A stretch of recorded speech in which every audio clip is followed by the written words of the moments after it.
శ్రీకృష్ణదేవరాయల కళ 500 సంవత్సరాల క్రితం విజయనగరం అనే సామ్రాజ్యాన్ని శ్రీకృష్ణదేవరాయలు పరిపాలించేవారు. ఆయన ఒక రోజు నిద్రలో ఒక కల కన్నారు. ఆ కలలో ఆయనకొక అందమైన భవనము కనిపించింది. ఆ భవనం ఆకాశంలో తేలుతూ 1,00,000 దీపాలతో చాలా అద్భుతంగా ఉంది. తలుచుకుంటే చాలు మాయమైపోయే ఆ భవనాన్ని కలలో చూసిన రాయలు ఆ కలను మరువలేకపోయారు. మన్నాడు సభలో ఆయన ఆ కలను వివరించి దాన్ని నిజం చెయ్యాలన్న ఆయన గట్టి నిర్ణయాన్ని అందరికీ తెలిపారు. అది విన్నవారంతా అలాంటి భవనమును ఎలా కట్టగలము, అసలు గాలిలో తేలే భవనాన్ని కట్టడం అసాధ్యము కదా అని నచ్చచెప్పడానికి ప్రయత్నించారు.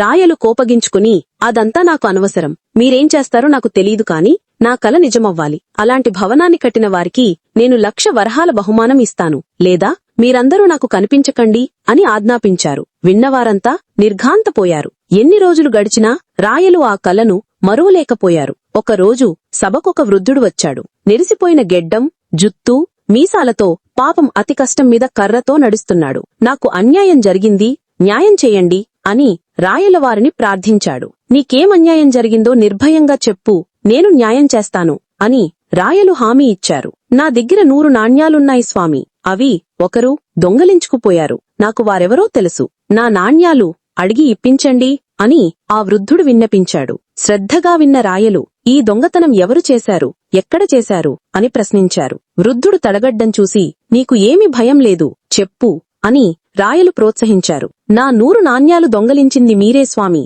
అన్నాడు వృద్ధుడు. నిన్న రాత్రి నా కలలో వచ్చి మీరే అవి దోచారు అని.